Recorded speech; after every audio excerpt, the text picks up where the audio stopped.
Microcars, city cars, or K cars are the ittiest and the bittiest class of cars on the market, notably popular in Asia and some areas of Europe. It is very uncommon for cars of this class to reach American shores, as we typically favor much larger cars or trucks. But on this episode of Toyota History Tuesday, we ain't no dummies, because we're talking about the Scion IQ. More than likely, you've seen one of these cute little suckers driving around. This two-door hatchback tentatively and at most could seat 4, offered by Toyota's now defunct nameplate Scion, marketed towards a younger millennial audience. But before all that, in 2006, Hiroki Nakajima, Toyota designer, partnered with Toyota European Design and Development located in France. The Toyota European Design and Development started doing some design and development for a vehicle designed and developed to maximize internal space while minimalizing total length. In 2007, the fruits of all that designing and developing would debut at the Frankfurt Auto Show, called the IQ concept. IQ referred to intelligence quotient, a system used to measure human intelligence. It was kind of meant to spoof or play off of the smart car, a very popular microcar that a lot of you probably are familiar with. In March of 2008, the production model of the IQ would debut at the Geneva Motor Show.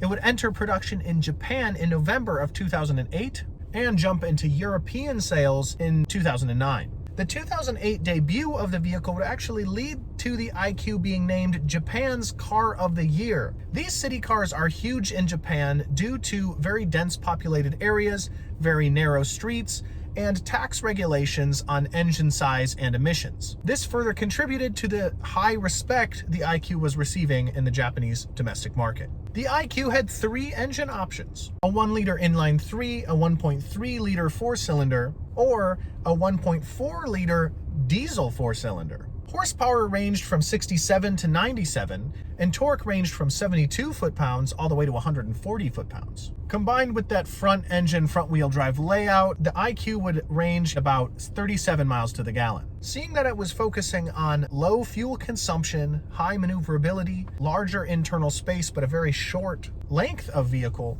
the IQ was hitting all of these criterion. We didn't get our little friend in the United States yet. That would come later. Another thing that set the IQ a little bit apart is it came in some fun colors. Yeah, you got all the normal ones like the white, the black, the silver, the gray, but it also came in a chili red, spelled with 2 L's interestingly, a hot lava, which was an orange, and a deep amethyst, a purple. And despite its concerning size, this bite-sized hero was known for its safety. 9 airbags, dual frontal, side torso, side curtain passenger seat, side curtain passenger seat cushion, rear curtain, and driver's knee.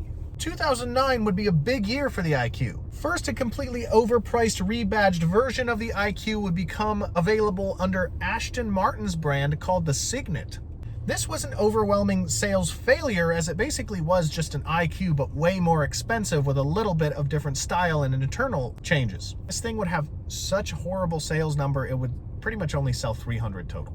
But jumping back to Toyota, 5 concept cars of the IQ would debut this year. It was the FTEV and the FTEV2, which were 2 completely electric versions of the IQ. The Scion IQ concept car, which of course was used to debut to the American audience, pretty much exactly the same as the Toyota IQ concept with slight variations. Then there was the IQ for Sports and the IQ Collections. These were really to debut aftermarket body kits for the IQ, which would encourage people to modify their IQ as they saw fit. There also would be a very well-known body kit series for the IQ called the IQ Customized Car. The IQ for Sports and the IQ Collection were really kind of the same car. So our 5th concept car would lead to the IQ Gazoo Racing tuned by MN. This was an 100-unit performance run version of the IQ. Personally, I think they should have called it the Think Fast. It had about 129 horsepower, a 6-speed manual, sports exhaust, front bumper spoiler, rear disc brakes, and my favorite feature, a sport-tuned suspension that was 1.2 inches lower than the standard IQ's ride height. Yes, they lowered their IQ. And this package was actually available for about $20,000. In 2010, the production version of the Scion IQ would be debuted. It would go on sale in 2011 for the model year of 2012. 2011 would actually bring 3 more concept cars of the IQ. The IQ EV prototype, which was the FT EV2's successor. This was called the EQ in Japan for some reason. The production concept car of the electric IQ would be the FT EV3. This would be 100 units for the United States and 100 units for Japan. The next IQ-based concept car was another performance tune of the IQ. There were 2 GRMN IQ racing concepts. This was based on the performance-tuned Gazoo racing IQ mentioned earlier. This was equipped with a roll cage and a supercharger pushing out 119 horsepower. These might not seem like very high horsepower numbers, but you gotta remember that the IQ had an incredibly low curb weight, so this horsepower went much further. That 2011 performance-tuned IQ would be followed up in 2012 with the GRMN IQ supercharger, which would have a limited production run. 100 units, rocking 128 horsepower. So the IQ would float along, the Scion IQ beginning and entering sales, but all were discontinued in 2016. Why? Well, the answer is usually the same for why models are discontinued. The Scion IQ only sold about 16,000 units over its lifespan in the United States. But with it being a niche model and Scion going defunct, it just simply wasn't continued after Scion was put on the shelf.